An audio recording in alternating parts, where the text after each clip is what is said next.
Olá, amigos que acompanham a boa programação da TVA. Estamos começando mais uma edição extra em tempos de coronavírus. E o assunto, é claro, não poderia ser outro. Estamos aqui seguindo as orientações das autoridades de saúde. A nossa equipe técnica está toda paramentada com equipamentos de proteção e os nossos convidados, cada um está em suas casas.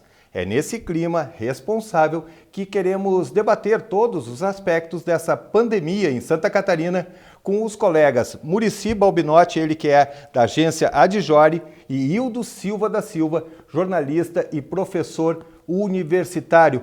Muricy, prazer te conhecer, obrigado pela sua participação, seja muito bem-vindo. Prazer é meu, eu que agradeço.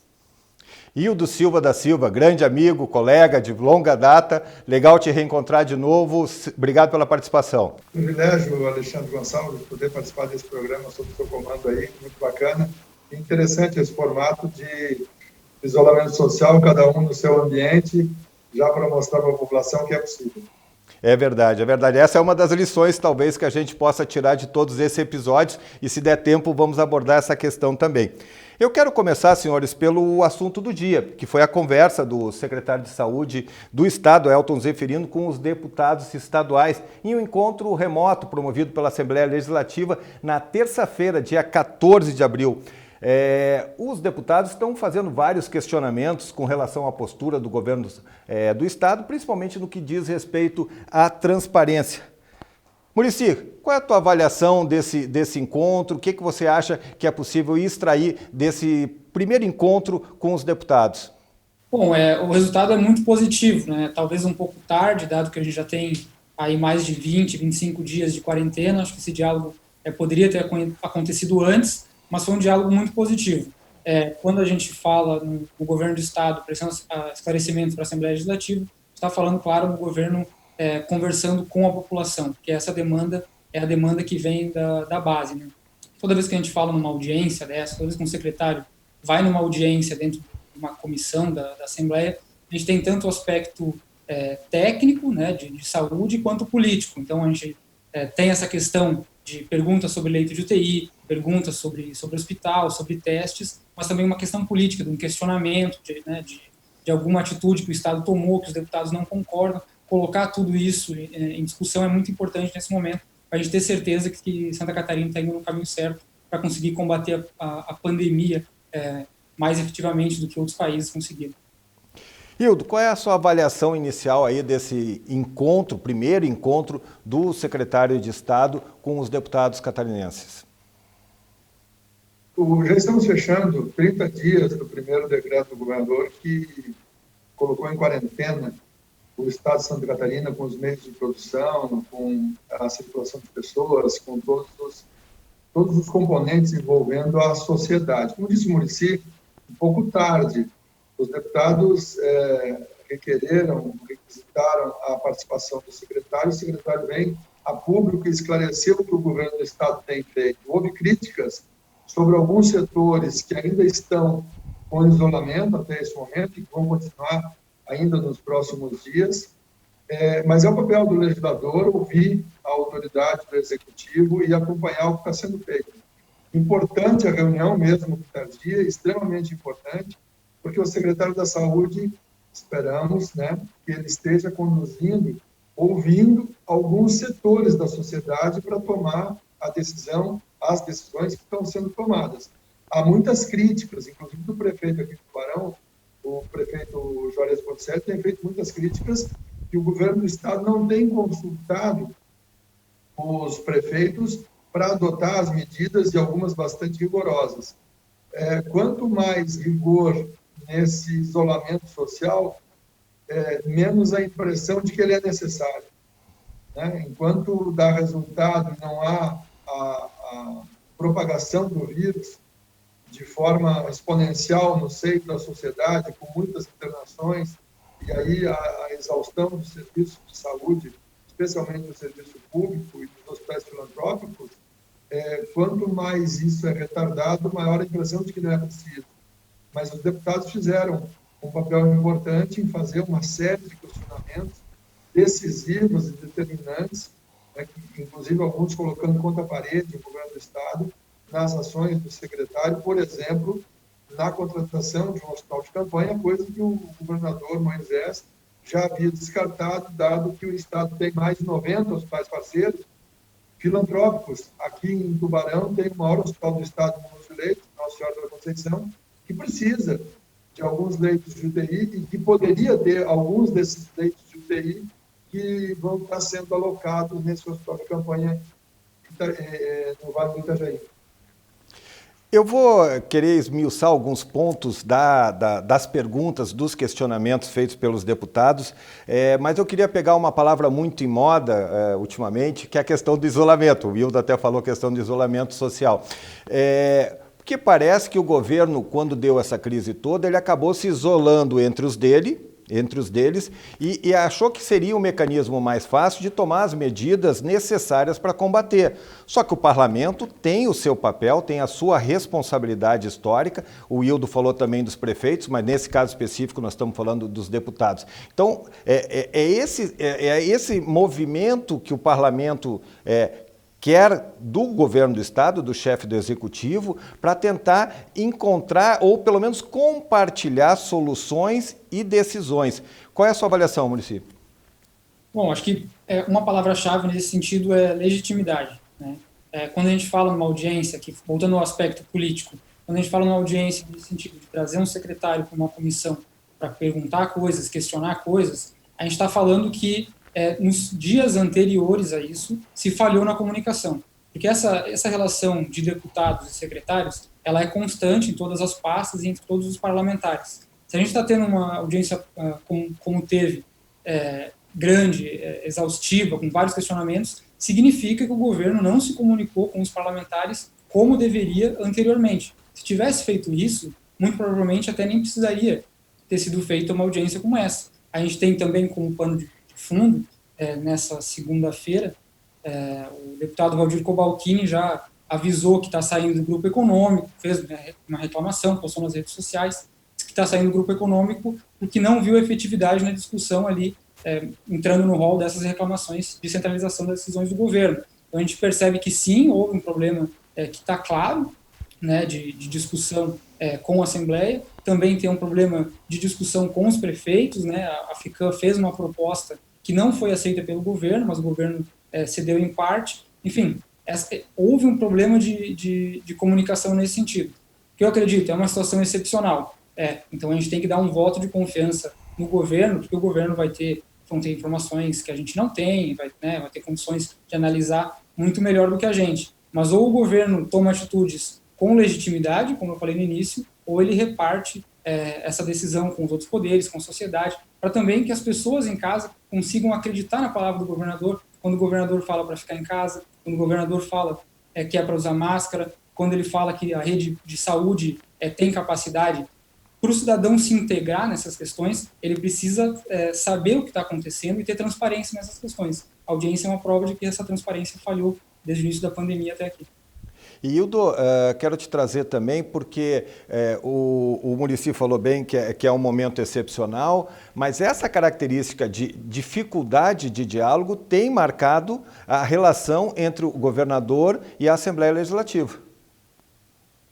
O governador se elegeu com um grupo pequeno de parlamentares, né, na esfera estadual, com 6 deputados, então o grupo de apoio é muito pequeno. O governador embarcou na onda 17 e acabou sendo eleito. Ele tinha 6% das intenções de voto no início da campanha. E é um cidadão que tem feito um governo interessante sobre diversos aspectos, mas ele não tem o cacuete político dos outros candidatos, inclusive, que já haviam sido deputados estaduais, alguns federais, e convivência política. Então, a forma de agir do governador Moisés, com essa autonomia, com esse descolamento da questão política, neste momento, onde tem o isolamento social, não pode haver o isolamento político. O governador já enfrentava um pequeno isolamento, um pouco de isolamento político, porque ele, como disse, de um partido nascido para esta eleição. Não era um partido historicamente grandioso, com muitos nomes, com figuras de expressão nacional, como foram governos anteriores, com deputados com secretários que podiam ser ministros, né? Tinham envergadura para ser ministros. Nesses tem alguns amigos do governador, muitos da esfera militar, que é a origem do governador, que é o governo militar. Então, esse isolamento, ele pode ser perigoso, por duas coisas. Primeiro, porque precisa do apoio da Assembleia, que tem dado grande contribuição na aprovação das medidas necessárias para o enfrentamento dessa crise, mas, de outra forma, é preciso transparência. Não dá, no momento crítico, hoje existe uma legislação de exceção. O estado de emergência autoriza gastos fora do compromisso de gastar só aquilo que está orçado e aquilo que tem recurso para ser utilizado. Claro, e tem que ser assim. Tem que ser porque, primeiro, a vida. Não há como dizer que a vida do cidadão, que no fim será o eleitor, né, tem menos importância que o espectro político, que os arranjos do governo e que a legislação. A legislação existe para impor freios no executivo na hora do gasto. Nesse momento, alguns freios, algumas amarras foram quebradas e recursos estão sendo destinados para socorrer a população. O que está acontecendo e que os deputados cobraram hoje, pelo que eu pude perceber, é a demora no ato do governo. O governo de Santa Catarina foi um dos primeiros a entrar no isolamento social. Foi o primeiro, talvez o segundo, mas esteve ali na mesma semana com Goiás e outros estados que levaram muito a sério.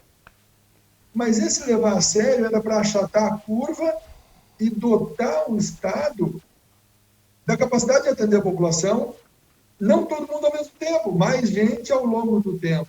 Isso pressupõe equipar o Hospital de Laguna, por exemplo, que está quase fechado, com Jesus dos Passos aqui em Laguna, o Nossa Senhora da Conceição, que é um grande hospital que precisa, em Criciúma tem grandes hospitais, em Araranguá um hospital estadual. Então era preciso fazer esse trabalho. E 30 dias depois da decretação do decreto da quarentena, isso não foi feito. Então, não pode ser tão lento o Estado, como cobraram os deputados, mas não quer dizer que não possa fazer um hospital de campanha. A dificuldade do hospital de campanha agora é pessoal. Não tem pessoas para atender nos hospitais, não acresce de população. E aí vem mais um hospital de campanha. Onde virá o atendente desse hospital? Então, essas dificuldades foram relatadas nesta sessão, que foi extremamente importante para a conversa entre o Legislativo e o Executivo. E o governador tem feito muitas coisas sem consultar. Algumas precisam mesmo ser sem consultar. Não pode haver uma assembleia, não uma assembleia legislativa, mas uma reunião com muitas cabeças, ainda mais nesse momento de isolamento, para fazer uma discussão para tomar decisão. Então, o governador tem que tomar decisão, é o papel dele assinar a decisão. Mas tem que ser muito transparente e tudo muito bem pensado. Quanto mais gente ele ouvir, melhor vai ser a chance dele acertar. Sabe, por favor, Maria. Você falava ali sobre transparência, eu lembrei de um ponto-chave na reunião do secretário com os deputados, que foi uma pergunta do deputado Marcos Vieira, que ele faz em vídeo e depois ele acaba repetindo a pergunta, que é: Santa Catarina está preparada para combater o coronavírus? Uma pergunta bem clara e aberta, assim. Mas mesmo depois de 30 dias, a gente não tem essa resposta definitiva, os deputados não têm essa resposta definitiva, nem mesmo o secretário sabe dizer, né? A gente esperava que 30 dias depois o Estado tivesse, se não mais 100% preparado, mas transparente, como você dizia, em dizer, olha, vai ter tantos leitos de UTI em tal hospital, vai ter tantos profissionais, nós temos tanto de EPI, porque é uma coisa que a sociedade precisa saber e que os prefeitos também queriam saber. A FECAM, uma das principais demandas dela junto ao governo, era querer saber onde vão estar os leitos de UTI, em quais hospitais. Não adianta dizer que vai vir 200 leitos, vai vir 800 leitos, 700 leitos, precisa dizer onde e quando. Essa era uma demanda dos prefeitos, que a FECAM levou para esse grupo de gestão do governo. E aí um segundo ponto que eu queria acrescentar: amanhã, hoje gravamos terça, amanhã quarta, tem reunião ordinária da Comissão de Finanças, e já vai se preparar a instalação da comissão especial que vai acompanhar os gastos do governo durante esse período de calamidade pública. Então, a gente espera, né, que com essa comissão acompanhando de perto essa questão dos recursos, a gente tenha mais participação do debate do governo, explicando onde gastou, como gastou, lá na Assembleia, com o trabalho desses parlamentares, analisando esses gastos extraordinários, né, esse orçamento extraordinário que o governo tem durante esse período. É importante isso, porque é uma situação de exceção, como o Hildo disse, é uma situação que serve para agilizar a liberação de recursos, para não ter burocracia, mas é preciso uma responsabilidade, não é a casa da mãe Joana que pode ser feito tudo. E então vamos pegar um dos principais assuntos, se não o principal, que norteou o questionamento de vários parlamentares ao secretário, que é o tal do hospital de campanha, que vai ser construído em Itajaí, que tem recebido muito questionamento, principalmente por causa do valor, numa comparação com uma outra estrutura que está sendo montada lá em Goiás. O secretário já fez questão de colocar as diferenças com relação a ela, mas o grande questionamento é por que não usa essa estrutura em alguns espaços que já existem? Como é que é uma instituição, uma ONG psiquiátrica? Qual é o know-how? Então parece realmente, e nós estamos falando de um valor um valor de 77 milhões de reais, é um valor muito grande. E isso foi o grande foco. Essa reunião, né, realizada com o secretário pode mudar a percepção do governo com relação a esse hospital? Não ficou claro. A diferença, não ficou clara a diferença entre o Hospital de Goiás e o Hospital de Santa Catarina em Itajaí. O Hospital de Santa Catarina, o que ficou claro é que os 77 milhões impõem a implantação da unidade, o equipamento e operação com o pessoal. São 4 coisas muito importantes nessa estruturação. É o espaço físico, o pessoal, os equipamentos e o custeio disso. São materiais que são usados para garantir que aquele equipamento funcione adequadamente. Gel, reagentes e uma série de outras coisas. Em Goiás, os 10 milhões foi só a estrutura. Então, não vai ter lá um profissional dentro daquela estrutura no custo dos 10 milhões que o governador Caiado implantou, e o Caiado é médico. Então, ele fez um acordo com a União e o governo Bolsonaro implantou em Goiás, um hospital por 10 milhões. É lona e cama, com tubulação para o oxigênio, essas coisas. Em Santa Catarina, 77 milhões, é lona, cama, as tubulações, pessoal, equipamento e manutenção disso. Com tudo que implica em manter a UTI. Então, tem diferença. Isso não ficou claro na apresentação. O secretário deveria ter sido mais enfático ao dizer que são 2 coisas com preços diferentes, porque são efetivamente diferentes. Ele arranhou essa resposta, mas não disse isso. Mas os deputados têm a obrigação de cobrar. O número de 77 milhões impressiona e assusta. O que os deputados chamaram muita atenção, e que foi de extrema valia, é que só esse hospital de campanha não funciona sozinho. Se tiver são 100 UTIs, se chega um paciente, um consumidor, um usuário, ainda não a ponto de entrar na UTI, onde é que ele fica? Ele terá de ser removido para Tubarão, para Chapecó, para Blumenau, para Joinville, e depois que ele tem alta, que ele precisa continuar sob os cuidados, para onde é que ele vai? Num hospital como o de Chapecó, ou daqui de Tubarão, de Blumenau, Joinville, existem as unidades semi-intensivas e os quartos, as enfermarias para esse cliente, para esse paciente ser atendido pré e pós a incubação e a internação nesse respirador, que é o grande problema no mundo, não é um problema em Santa Catarina. Então, essa discussão que os deputados promoveram foi extremamente importante. Existe espaço nos hospitais para implantar UTIs. Por que não fazer isso espalhando pelo Estado? Já que aqui não é como São Paulo, onde a capital concentra a metade dos casos do Brasil. Né? Aqui em Santa Catarina está, de certa forma, nasceu o primeiro caso, foi registrado aqui em Braço do Norte, aqui do ladinho de Tubarão. Então, essa distribuição geográfica, que o Estado já é naturalmente rico nessa distribuição, deveria ser seguida também nessa implantação dessas estruturas nas áreas já existentes.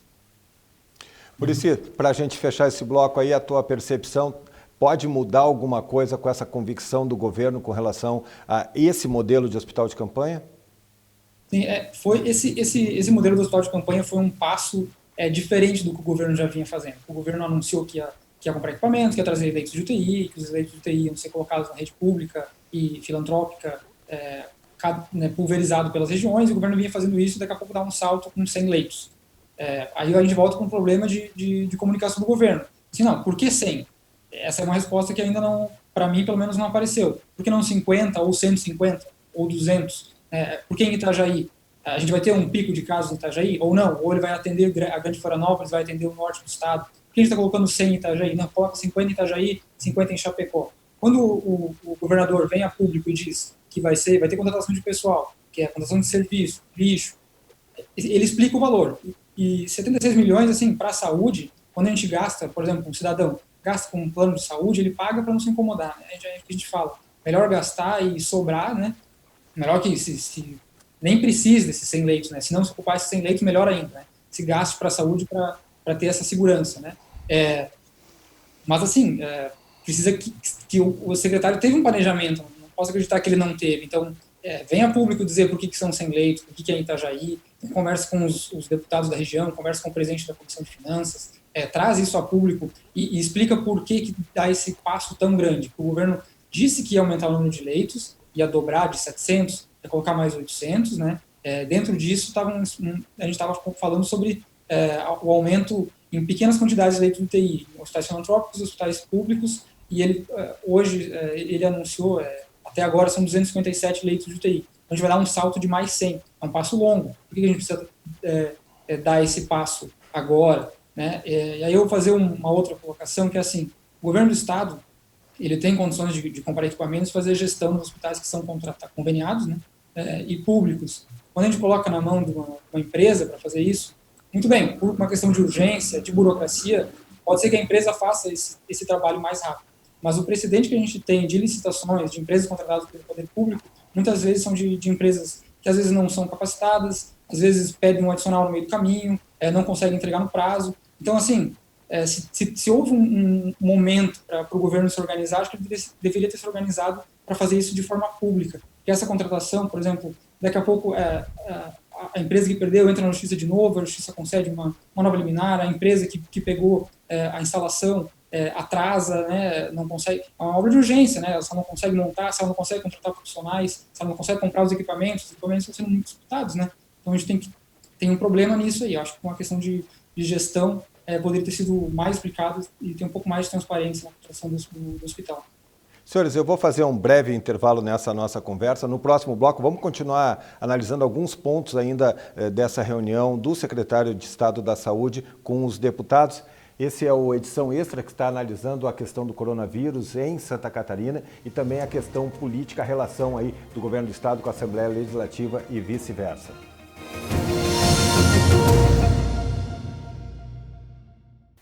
Estamos de volta, esse é o Edição Extra em tempos de coronavírus. Estamos avaliando a situação da pandemia em Santa Catarina e também a relação entre os poderes, governo do Estado e Assembleia Legislativa. Nessa terça-feira, o secretário de Estado, Elton Zeferino, esteve numa conversa remota com os deputados e nós estamos repercutindo esse encontro. Vamos ouvir a fala do deputado Bruno Souza, ele que foi o autor do convite para o secretário participar, e o deputado Neudi Sareta, que é o presidente da Comissão de Saúde, que presidiu esse encontro remoto entre o secretário e os deputados.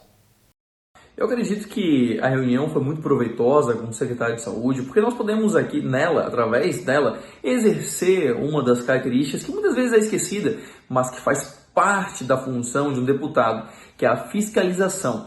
E quando eu falo de fiscalização, eu não me refiro apenas à fiscalização de editais ou de licitação, não. É fiscalizar também as ações e atitudes do governo. Se o seu planejamento de ação para o enfrentamento nessa crise está ou não de acordo com o tamanho dela, com as necessidades do Estado. E hoje nós podemos questionar diretamente o secretário, que muitas vezes é difícil fazer isso, é difícil ter esse contato, essa conversa direta e objetiva. E hoje nós tivemos essa oportunidade justamente para poder fazer a nossa função de fiscalizar, de cobrar, de ter as nossas opiniões sobre se o Estado está ou não fazendo a sua parte. Por isso, todos saem da reunião com mais elementos para fazer esse julgamento de valor, para ver se está ou não de acordo com o que cada deputado acredita que o Estado deveria fazer. Por isso, acredito que o saldo da reunião foi sim muito positivo. A presença do secretário da Saúde foi muito importante. Ficou claro a angústia que todos os deputados têm nesse momento, que é a angústia da população catarinense de ver e acompanhar efetivamente as medidas que estão sendo tomadas. Esses 700 e poucos novos leitos de UTI, que é a meta do governo chegar, o andamento disso, a expectativa agora também com o hospital de campanha sendo construído, a possibilidade do governo estar conveniando com hospitais privados para também agilizar a implantação desses leitos é uma grande expectativa. Também a questão dos insumos, dos testes, dos exames, eu acredito que as colocações que nós ouvimos do secretário nos trazem um alento, mas ao mesmo tempo os deputados deixaram também as suas advertências no sentido da necessidade de que todos os esforços de fato sejam canalizados com uma grande união para nós vencermos esse momento. Creio que com esse esforço coletivo que o governo do estado vem fazendo, aliado também a essas novas reivindicações que foram colocadas, nós podemos fortalecer mais ainda essa grande força-tarefa para vencermos e superarmos esse momento. Foi muito importante a presença do secretário, esclareceu uma série de pontos, ao mesmo tempo outras questões ainda estão pendentes que certamente deverão ser objeto de novos questionamentos, mas a presença dos deputados podendo questionar diretamente o secretário foi uma inovação que eu acredito que vai trazer resultados positivos para Santa Catarina. Bom, é isso. Os deputados avaliam como positivo o encontro com o secretário estadual de saúde. Vamos continuar a nossa conversa aqui com o Muricy Balbinotti e com Hildo Silva da Silva. Senhores, algum outro assunto chamou muito a atenção de vocês nesse encontro? Eu tenho um aqui na manga, mas eu queria saber se vocês têm algum assunto que também chamou a atenção nessa reunião remota que aconteceu. Um dos pontos interessantes foi o deputado Marcos Vieira, trazer a informação da mudança de posicionamento do governador. O governador falou sobre 90 hospitais filantrópicos e citou Itajaí e Tubarão, com Nossa Senhora da Conceição, e mais os 20 hospitais próprios do estado, que isso seria necessário e suficiente, com adequação e novos equipamentos, para atender a questão do coronavírus no estado. Isso fala no final de março. E logo em seguida, o governador muda de assunto e traz esse hospital de campanha, assim como tem sido feito em outros estados brasileiros, efetivamente que tem uma realidade diferente. Essa mudança na postura do governo do estado, percebida pelos deputados e cobrada, inclusive, pelo secretário, me chamou bastante atenção, e o secretário, de novo, tangenciou, mas não fez uma defesa do governo e do governador em relação a esse ponto. Uma coisa que me chamou a atenção, colegas, foi no final da reunião, o pedido dos deputados para rever a questão das igrejas, né? Muitos parlamentares são pastores, né? Tem essa relação direta com os fiéis, né? E fizeram essa solicitação para o governo que revisse, né, essa questão da realização de missas, de cultos, e o secretário, enfim, disse que ficou de ver, né, para uma futura negociação. Mas foi um ponto interessante, que vai vir uma pressão parlamentar da Assembleia importante nesse sentido. A nível federal, a gente também tem uma certa pressão nesse sentido. Acredito que a Assembleia também vai dar continuidade para, mais rápido possível, tentar viabilizar um novo jeito de fazer uma missa, um culto, né, com redução de número pessoal, mas também não com um prazo que o governo colocou de reunião de público, que era 31 de maio, que daria mais um mês e meio ainda sem a realização de missas e cultos. Bem lembrado, essa foi uma das questões que me chamou a atenção. Tem pelo menos 3 deputados ligados ao setor evangélico, e quando a gente fala em missas e cultos, a pressão é muito mais do setor evangélico, né? A gente percebe a própria Igreja Católica lá no Vaticano fazendo missas virtuais, sem público e tranquilo, mas a gente percebe uma pressão do setor evangélico que é bastante organizado, é bastante forte, e aí também vem de cima para baixo que o presidente Jair Bolsonaro tem recebido muitos questionamentos com relação a isso. E essa é o Wildo falou da questão do governador mudar de posição sobre uma questão específica, mas eu queria fazer um pouquinho de advogado diabo, porque como é uma situação absolutamente nova para todo mundo, imagina para quem tem o poder de tomar as decisões, né? Então nem sempre a gente pensa a mesma coisa. Vale lembrar que o governador já tinha sinalizado em flexibilizar um pouco a quarentena, houve uma pressão, ele voltou com a quarentena, agora ele voltou essa semana com o comércio de rua, havia uma expectativa que shoppings, missas seriam também liberadas gradativamente, o governador segurou, então também não é uma situação fácil de tomar uma decisão nesse sentido. E aí tu acreditar no livre-arbítrio e no bom senso do cidadão. Porque eu até escrevi uma coluna lá no meu portal, Informe Blumenau, se a gente pode acreditar no bom senso das pessoas. E a gente vê que com pouquinhos, cada vez que tem um movimento de liberação, as pessoas estão direto na rua. Nessa segunda-feira, o prefeito de Blumenau, Mário Hildebrand, disse o seguinte: me dá vontade de chorar vendo os idosos andando na rua 15 de novembro, que é a principal rua do comércio de Blumenau. Então, não é uma tarefa fácil tomar essas decisões que o governador está tomando. E aí, com essa sinalização do secretário hoje e com essa pressão política e religiosa, é capaz do governo Moisés também flexibilizar essa questão das igrejas. Eu não acredito que haja uma evolução a partir da pressão de hoje. O governador, ele dá para perceber nos atos a preocupação com o retardamento do contágio coletivo, porque o isolamento é isso. O que dizem os especialistas, os infectologistas, e a gente tem entrevistado alguns aqui em Tubarão, na emissora educativa que trabalha aqui, a UniCTV, os infectologistas garantem milhares, milhões, quase todos nós teremos contato com o vírus.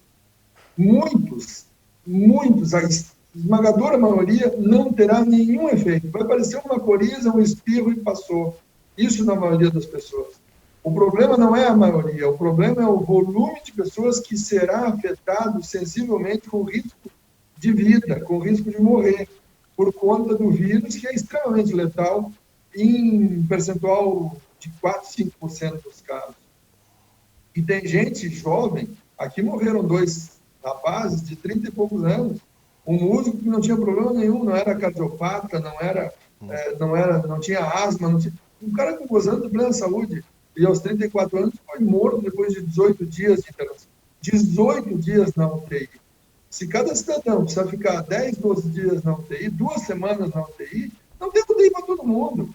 E aí aquela opção triste que ocorreu na Itália, ocorreu e ocorre na Itália e na Espanha, e agora fortemente nos Estados Unidos, é uma tragédia de um profissional de saúde ter de decidir quem entubar, porque aquele que for entubado tem chance de salvar e que não for vai morrer. Né? Isso é muito grave. Então, as igrejas, as escolas, tão importantes quanto a saúde psicológica, da fé, é a importância da formação dos jovens, dos cidadãos. E universidades e escolas estão fechadas até 31 de maio. Então, eu não acho que seja aberta uma porta, que será aberta uma porta para um ajuntamento de pessoas onde falta a cultura da máscara, falta a cultura do distanciamento. A gente entra no mercado para comprar um produto essencial e o cara que está botando as coisas no pacotinho ali fica falando sem máscara em cima das coisas, e aí um monte de gente se junta do lado do caixa, a caixa de máscara, a operadora de caixa de máscara, e o restante das pessoas, quais que não dá para acreditar. Então falta consciência coletiva da importância do distanciamento como esse que estamos fazendo aqui, é uma operação vital a informação, né? Mas as pessoas começam a bater papo e se aproximar e se abraçar e chorar, e aí vem lágrima, e aí um toca no outro, isso vira aí a pandemia tem chance, como tu falou aí, da sopa pro azar aí, com a questão do diabo, né? Isso é o que ele quer, é que o negócio ande sem controle e afete a tudo e a todos. O vírus é muito resistente nas condições que nós guardamos para ele. Ele não aguenta o calor, a seca que nós temos, mas dentro de um shopping ele fica horas no metal. Na rua, no sol, um pouco menos de 2 horas, ele já vaporizou e acabou, não tem mais transmissão. Então é preciso muito cuidado. Os shoppings estão na mesma batida, por causa dos restaurantes, praças de alimentação e cinema, as igrejas, tanto católicas quanto evangélicas, qualquer uma delas, os cultos em geral, shows em geral, e as escolas. Imagina jogar numa sala de aula 40, 50, 60, 80 jovens, crianças, para fazer uma aula por 4 horas, com ar-condicionado, com janela fechada, porque agora começam os dias de frio, ou no extremo calor, com ar-condicionado. Então, sala fechada para ter o professor com tranquilidade de trabalho. É muito difícil, 40 pessoas trocando ar num ambiente que cabe, que está dentro da legislação para estar aquele grupo ali. Mas esses setores são extremamente sensíveis à propagação e à divulgação do vírus, à circulação do vírus. Muricy, você acredita que pode haver uma flexibilização a partir dessa reunião, mas também a partir da pressão que está se dando em vários setores, e aí a questão da religião é mas também tem a questão dos shopping centers, das academias de ginástica que já estão pressionando, o povo também perguntando, bom, então abriu o comércio, mas com quem é que fica o meu filho? Com quem é que eu vou deixar? Se não é recomendado deixar com avós, que era o que todo mundo fazia, né? Como fazer isso? A questão própria do transporte coletivo também, que ainda não voltou. O governador vai conseguir segurar essa pressão dentro dos prazos que ele estabeleceu? O prazo mais razoável é daqui a 15 dias, fora o outro que é daqui a 45 dias. Qual é a sua avaliação? Sim, eu acho que a tendência é Santa Catarina ir avançando. Como foi o primeiro a fechar, a tendência é que também seja o primeiro a abrir.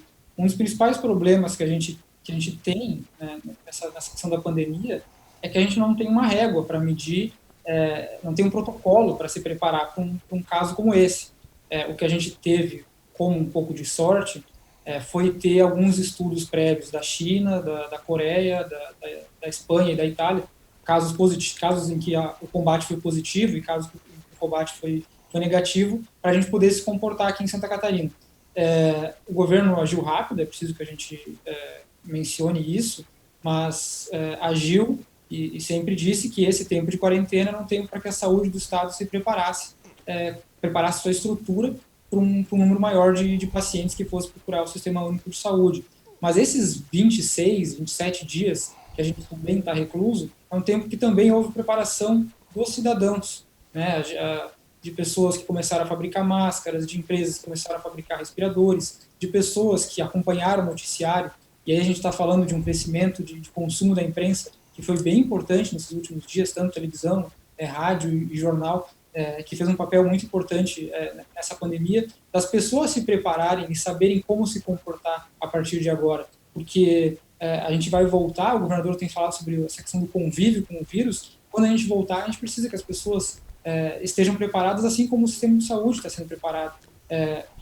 E aí, eu falava no início sobre essa falta de régua, essa falta de parâmetro para se comportar com o vírus, que na primeira pergunta tu falava sobre a dificuldade de tomar medidas para combater o vírus. É muito difícil porque a gente não tem um precedente, não sabe muito bem como as coisas estão indo, não tem um histórico, não tem um estudo consolidado para levar em consideração, mas a gente teve uma informação importante passada pelo Ministério da Saúde na semana passada, que foi a indicação de que se 50% da capacidade instalada antes da pandemia não fosse alcançado, o Estado poderia sim abrir as atividades econômicas. Esse é um indicador, acho que esse é um ponto de esperança que a gente tem que o Ministério da Saúde definiu para a saúde do Brasil. Olha, essa aqui é a régua. Então agora a gente tem um parâmetro. Se atingiu 50%, como o Amazonas atingiu, como Manaus atingiu, então continua com o lockdown, fecha tudo, todo mundo em casa. Em Santa Catarina não atingiu 50%, então a gente pode soltar aos poucos e ir estudando, o comércio de rua ele é menos prejudicial do que o shopping, então vai só o comércio de rua, o transporte continua proibido, reunião de público continua proibido. Agora a gente tem uma regra de como medir. A gente não tinha um protocolo, mas agora a gente tem esses grupos que o governo formou para decidirem que tipo de atividade a gente vai poder permitir que aconteça, tanto voltando para a economia, mas também para uma questão de saúde. Voltando no tempo, o governo definiu que o transporte de cargas era uma atividade prioritária, mas os restaurantes de beira de estrada não. Então ficou uma semana, né? A gente não sabe muito bem com o que está lidando. Então, ficou uma semana dos caminhoneiros com fome na estrada que não tinha como se alimentar. Agora, parando para pensar com um pouco mais de tempo, e com esse parâmetro do Ministério da Saúde, o governo pode tomar medidas mais assertivas. Voltando à história do drama da decisão de ser administrador, como o Muricy falou, agora tem alguns protocolos, mas não tem um infectologista, não tem nenhuma autoridade da saúde que não diga a mesma coisa. O pior ainda não veio, né? Vamos ter casos muito graves, vamos ter muitas mortes, muita gente infectados, e tudo que está se fazendo é para tentar minimizar, mas todo mundo concorda que o pior ainda não veio, existe essa perspectiva do pico ser em maio. Então, como é que fica, né, a cabeça do administrador que pensa, bom, eu sigo esse protocolo, eu flexibilizo aqui, mas eu também tenho uma responsabilidade, mas o pessoal do setor empresarial está me pressionando porque as atividades têm que ser retomadas, a questão econômica, tem gente passando muita necessidade. Então, você fica entre dois fogos que não deve ser uma situação fácil para ninguém e claro que está todo mundo numa situação difícil, mas a situação também do governador não deve ser muito fácil, porque isso é novo para todo mundo. É novo para todo mundo e assim, nós todos, se os americanos estão com um problema brutal, os chineses também estiveram, os italianos, os espanhóis, imagina o Brasil, um país subdesenvolvido, ainda com muitas carências e muita necessidade. Na economia, na área de gestão, se diz que quem não mede não gerencia. O governador sabe quanto ele arrecada e aí projeta as despesas, isso é o orçamento preparado pela Assembleia. Né? Então, se não houver uma medição, uma previsão do que será faturado, como é que vai saber o que pode gastar? No caso dessa pandemia, dessa epidemia, deste vírus, que não é novo, mas que resolveu sair e atacar o mundo dessa forma nesse momento, não existe teste. Se não testar, como é que vai saber aquela pessoa que está circulando se ela tem ou não? Que tem o positivo assintomático, a pessoa que tem o vírus e que não espirra, que não tem uma coriza, que não tem o olho vermelho, que não tosse, e o cara está espalhando o vírus por aí todo. Se houvesse um teste para saber se ele é positivo, esse cara iria para a quarentena sozinho e quem está bem ficaria nas ruas. Sem teste, não há como saber o que está acontecendo. Quantos de nós já contraímos esse vírus e nem sabemos, nem soubemos em momento algum que já tivemos esse vírus? Essa informação os infectologistas também trazem. Então, segurar a circulação é adiar o contágio. A Inglaterra deixou todo mundo na rua enquanto pôde, até que o primeiro-ministro foi para na UTI. E aí fecharam o país e já tem lá mais de 1.000 mortos por dia. O Brasil tem aí 120 e poucos, 130 e poucos por dia, já é grande para nós, e concentrado em São Paulo e no Amazonas e mais 2 ou 3 capitais, concentrado. Mas Santa Catarina já está com um número interessante de casos, assustador de casos. Como não há controle, como não há medição, há pânico. E para segurar o pânico, a autoridade, por vezes, tem que ser mais realista do que a necessidade. Fechar no momento que o governador fechou, talvez não fosse necessário. Mas o pavor da Itália, que chegava a nós, da Espanha, da China, e o rolo que deu na Inglaterra, assim, felizmente nós vamos saber se a decisão foi acertada ou errada. Se der tudo bem, foi acertado. Se der um contágio de milhares de pessoas, 50, 60 mil mortos, pelo amor de Deus, aí não adiantou isso. Então, aí, vamos dizer, poderia ter sido pior. Eu quero ouvir o Muricy, e é capaz de dar tudo certo, né? A gente escapar dessa bem, e alguém chegar lá na frente e ainda dizer assim, viu? Não precisava tudo isso, ainda tem mais essa condição. Muricy, mas não é fácil tu tomares decisão nesse contexto todo. Não é. Até teve uma nas primeiras coletivas, quando as coletivas eram presenciais, tive aqui na prefeitura de Florianópolis, o secretário municipal aqui, professor Paraná, até disse uma frase muito parecida com o que tu disse agora. A gente vai saber que o isolamento social funcionou quando lá na frente disserem que a prefeitura de Florianópolis exagerou. E esse é um caso que pode ser usado também para o governo de Santa Catarina e para os outros governadores. Mas aí a gente tem que entrar num parênteses aqui sobre essa questão aí de saúde. A gente já falou, o professor Hildo falou da Espanha, falou da Itália, falou dos Estados Unidos. Muitas das pessoas que estão morrendo nesses 3 países, elas não estão morrendo por causa do vírus. Elas estão morrendo por falta de atendimento de saúde adequado. É preciso que a gente deixe isso bem claro. Então, o problema é o vírus, o problema sim é o vírus. Mas o problema secundário, como pano de fundo, é que o nosso sistema de saúde não estava preparado para atender as pessoas como deveria. Quantas pessoas na Espanha e na Itália, se tivessem um leito de UTI e um respirador, teriam sobrevivido a essa pandemia? Um idoso que tinha 60 anos, bom, poderia ter ido até 80, né? É uma coisa da vida que é uma coisa básica. A gente tinha, antes da pandemia, o governo apresentou aqui, tinha 800 leitos de UTI no estado inteiro, considerando adultos e pediátricos e infantis, né, neonatais. Isso é muito pouco, isso está abaixo do que a média da OMS recomenda de acordo com a população. Isso é menos do que a gente precisaria de um número muito maior. 800, por que não 1.000? A gente está falando do varejo ter um prejuízo muito grande, os setores econômicos têm um prejuízo muito grande. Bom, se tivesse gastado esse dinheiro na contratação, na compra de UTIs e respiradores, nem que seja para deixar parado, né? Não teria esse prejuízo hoje, seria mais barato ter comprado leite de UTI antes e deixar parado hoje. Volto a reafirmar, como falei no primeiro bloco do Hospital de Campanha de Itajaí, se depois de 6 meses a gente vê que o uso dele foi de 40%, 50% só de leitos ocupados em média, que bom que a gente não usou. Melhor que fique parado, melhor que a gente não sobrecarregue o sistema de saúde, porque esse foi um problema que causou mais mortes e um problema maior do que o próprio vírus nesses países que eu citei anteriormente. Maravilha. E só para a gente fazer um retrato, é só olhar nas redes sociais as decisões que o governador toma, amor e ódio. Muita gente concordando que é importante essas medidas restritivas, mas muita gente dizendo que ele vai afundar a economia, que está matando famílias, então não é fácil você estar na frente como gestor. Esse é o Edição Extra, nós vamos fazer mais um breve intervalo, já voltamos.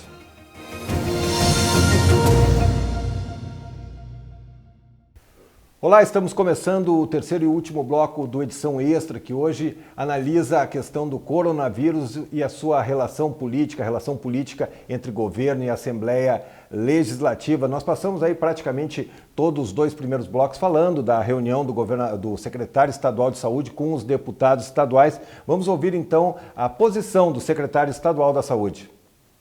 O hospital de campanha foi uma demanda que nós, enquanto secretaria, apresentamos para a Defesa Civil. A Defesa Civil acabou fazendo todo esse processo de descritivo técnico, obviamente com o apoio da Secretaria, processo de seleção dos candidatos e de contratação.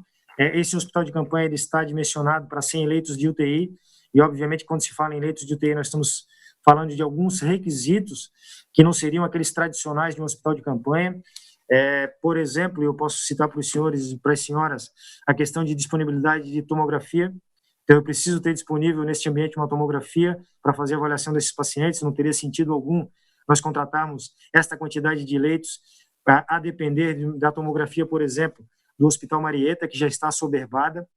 Nós temos a necessidade de atendimento de algumas NBRs, por exemplo, climatização, por exemplo, a questão de equipes. Ou seja, o que foi contratado pelo Estado são 100 leitos de UTI, esses leitos com RH, com toda a parte de insumos, com toda a parte de alimentação, com toda a parte de exames laboratoriais ou exames de imagem que são necessários para o enfrentamento da Covid-19, e que é um pouquinho, eu diria, nós estamos falando aí de objetos diferentes daquilo que se fomenta do que foi contratado lá em Goiânia, através do governo federal. Lá nós temos um outro formato de hospital de campanha, nós temos alguns poucos leitos de UTI, não é toda a concepção do hospital voltada para leitos de UTI, e obviamente que nós não estamos incluindo naquele processo todos esses insumos, RH, tomografia, enfim, tudo isso que veio agregado a esse hospital, e que obviamente temos também a perspectiva de, ao final desse processo, nós termos aí retornando para o estado de Santa Catarina esses equipamentos que foram adquiridos para que a gente possa alocá-los dentro dos hospitais. Estamos de volta, esse é o terceiro e último bloco do Edição Extra, que fala sobre a questão do coronavírus e os seus impactos políticos, a relação entre Poder Legislativo, Poder Executivo, Assembleia Legislativa e o governo do Estado. Senhores, ainda abordando essa questão da relação da Assembleia com o governador, é importante lembrar que na semana passada a CCJ aprovou o prosseguimento de decretos que sustam, de ações que sustam os decretos do governador com relação às medidas restritivas. Nós estávamos falando isso no outro bloco. Eu até não achei o governador muito preocupado quando aconteceu essa ação da CCJ, mas porque eu entendi que o governador ia fazer uma flexibilização maior. Mas só que agora ele vai ter que apresentar uma justificativa para a Assembleia. Esse projeto tem tudo para ir a plenário e o governo está fragilizado dentro da Assembleia Legislativa. A gente falou de 6 deputados estaduais do PSL que se elegeram junto com a Onda 17. Desses 6, 4 já tinham deixado a base de apoio do governador Moisés, e os outros 2, o Mocelin e o deputado Ricardo Alba, que é de Blumenau, foi o mais votado, têm feito muitas críticas com relação às medidas restritivas do governador. Ou seja, o desafio na Assembleia não terminou, pelo contrário, agora ele tende a ter mais uma fase política desse debate. Uhum. Essa tramitação da sustação dos decretos ela é um pouco diferente, né? Porque ele tem 10 dias para responder após a admissibilidade na CCJ. Isso. Depois que ele responde, ela volta para a CCJ para aí sim ir a plenário. Tem um tempo longo de tramitação. Sinceramente, não acredito que esse processo vá para frente, porque daí cairia o decreto de calamidade pública em Santa Catarina e toda a questão orçamentária voltada para a saúde iria por terra. Então, não acredito que esse processo vá para frente. Mas é uma mensagem para o governador, de que os deputados na Assembleia, em sua maioria, e isso o deputado Valdir Cobalcini levou para o grupo econômico, em sua maioria eles apoiavam a abertura do comércio em Santa Catarina. O governador Moisés foi ceder, tanto na construção civil, quanto os profissionais liberais, autônomos, e agora com o comércio de rua, em geral, o governador Moisés foi cedendo para devolver a mensagem. Vocês querem que abra, a gente está abrindo, mas a gente vai abrir aos poucos. Como a tramitação é demorada, eu acredito que ainda há um tempo de sinalizações, de troca de mensagens, tanto do parlamento, como foi hoje, e vai ser com a comissão especial que vai julgar os gastos, que é bem importante, quanto o governador também liberando atividades, né, falando sobre recursos, sobre UTIs, engordando a estrutura de saúde para poder abrir com mais segurança. Mas é uma faca no pescoço, né, Hildo? É uma faca que ele vai ter que administrar. Esses 10 dias já devem estar batendo, essa semana deve se bater esses 10 dias da defesa, e aí tem todo esse processo. Mas é um recado, como o Muricy disse, que ele está se dando, e agora o governador vai ter que lidar com essa faca aqui no pescoço dele. Os deputados e o governador têm que ter um equilíbrio extremo, tem que ter muita potência. Independente da cor partidária, é preciso pensar no atendimento aos doentes, cuidar da saúde da população. É imperdoável, o eleitor vai saber analisar isso e julgar, apesar de que se diz que o eleitor brasileiro tem a memória curta, um escândalo envolvendo o poder, porque isso é um jogo de poder, né? Não dá para revogar uma medida que já fechou o comércio. Vai abrir dali para frente, mas o passado vai só abrir a margem, a oportunidade para que os comerciantes e alguns usuários interessados possam processar o Estado. Não vai processar o governador, vai processar. Processo do governador, mas na verdade que é a reparação do Estado. O governador responde o processo, porque eu não posso processar o Estado. Mas na figura do governador eu processo a autoridade que tomou a medida e que adotou. Claro que é uma pressão justa, para que cada deputado está puxando um pouco para a sua região. O deputado lá do Oeste quer que lá haja leitos de UTI, os daqui do Sul querem que aqui haja leitos de UTI. A mesma coisa vale para o Norte, no Vale do Itajaí, no Meio Oeste e para a Grande Florianópolis. Todos querem, num cobertor curto, recursos para equipar melhor as unidades de saúde, inclusive ter um hospital de campanha, que agora pode haver outros hospitais de campanha, se houver recursos, para atender a população da sua região. O governador tem que olhar o estado inteiro. Onde tem mais casos, fazer as melhores medidas e as mais incisivas medidas. É um jogo político necessário, mas tem que ter equilíbrio. Não dá para pular o córrego, porque pode haver perda de vida, se houver um embate e um endurecimento. Hildo, mas me permite, depois eu trago o município também para essa conversa, é que muito dessas questões não é necessariamente a preocupação com a relação da estruturação da saúde na sua região. Eles estão, os deputados estão sofrendo as pressões das bases, de empresários, trabalhadores autônomos, pessoas que precisam retomar a economia e acabam, ou até a questão da religiosa também, como a gente já falou isso, e eles acabam também se movimentando nesse sentido, né? Então, todos que a gente vê, a boa parte dos debates também na Assembleia é pela retomada da economia com responsabilidade e nem necessariamente cobrando por que a minha região tem X leitos e a outra tem Y leitos. Não sei se você percebe nesse sentido ou eu estou equivocado.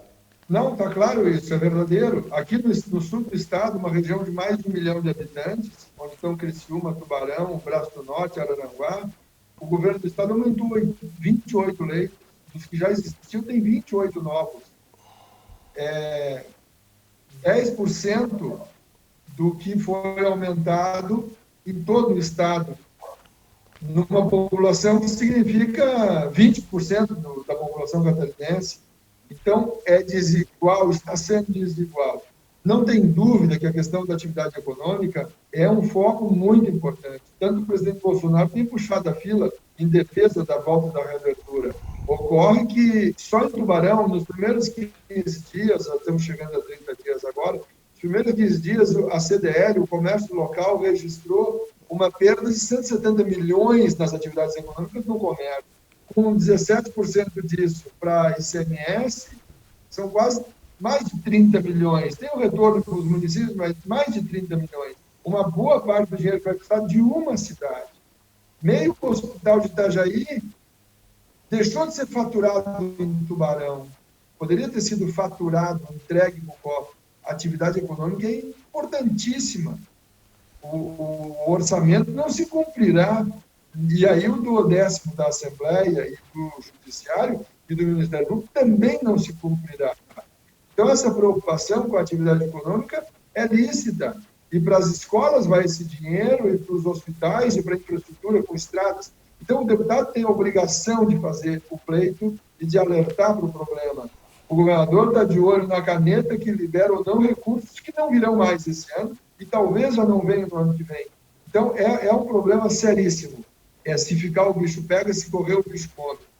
Não terá dinheiro porque a atividade econômica está esfrangalhada, está desfacelada. E a saúde? Quanto mais pessoas morrerem, pior será para a imagem do Estado, dos empresários, dos políticos, daqueles que fizeram pressão para reabrir. Então, é um momento que ninguém sabe o que vai acontecer e todos precisam que haja abertura e, da mesma forma, boa qualidade no atendimento à saúde. Muricy. Eu entendo essa pressão dos deputados muito como uma organização política dos prefeitos também, né? Porque a gente está falando aqui num decreto que é estadual, vale para todo o território catarinense, mas cada município tem a sua realidade, são 295 prefeitos que pensam de maneiras diferentes, né? E muitos deles, com poucos ou nenhum caso na sua cidade, loucos para reabrir o comércio, porque eles tiveram uma perda importante de ISS e também a sua parte de ICMS, além da pressão que é mais próxima neles, né? O governador está aqui, vai da Assembleia, vai da Casa Agronômica para a Defesa Civil, os prefeitos estão lá na ponta, ouvindo todo o tempo das pessoas que querem trabalhar, que querem se movimentar, tem que abrir a loja, tem que abrir o comércio. Então, eles sofrem mais essa pressão e eles levam essa pressão para cima e isso respinga principalmente nos deputados. O governador tinha essa proposta organizada dos prefeitos de começar a abertura econômica pelas pequenas cidades, pelas cidades que garantiriam que não haveria aglomeração, né? E o governo recusou essa proposta, mas abriu a possibilidade de cidades, por exemplo, como Florianópolis, continuarem fechadas e os outros municípios continuarem com comércio de rua. Então, o governador Moisés ele empodera o prefeito, por um lado, deixando o comércio de rua e liberando algumas atividades, mas, por outro, ele fala, não, shopping não pode, eventos também não pode. Então, é uma empoderação em parte para que essa pressão abaixe e ele consiga continuar trabalhando. Nesse aspecto econômico, eu destacaria 2 pontos. O primeiro é o orçamento público. A gente tem a aprovação de uma matéria na Câmara que repõe o ICMS e o ISS dos municípios. Então, a gente está falando assim, caso a proposta vá para frente, seja sancionada, eu acho difícil, né? mas o orçamento público ele ficaria igual ao do ano passado, então a gente não teria problema quanto ao orçamento dos municípios e do Estado. Mas esse dinheiro circulando na economia, na iniciativa privada, a gente não teve muito claro ainda como esse setor vai se recuperar. Porque medidas de crédito com juros subsidiados, ela é bom para rodar caixa agora, né, para a empresa ter dinheiro, para ter fluxo de caixa para rodar. Mas, assim, tenho certeza que o comércio que abriu nessa segunda-feira, quando abriu, não abriu com as vendas que tinha antes, nem metade, talvez 30%, 20%, ainda é muito fraco. Não está claro muito como vai ser o socorro a esse setor. Senhores, chegamos ao final do debate. O debate ainda tinha várias nuances para a gente colocar, mas infelizmente, papo quando é bom, ele tem que chegar ao seu final. Muricy Balbinotti, obrigado pela tua participação. Hildo Silva da Silva, obrigado pela participação também. Certamente vamos nos encontrar em outra oportunidade. Um abraço para vocês. Com certeza, muito obrigado. Um abraço.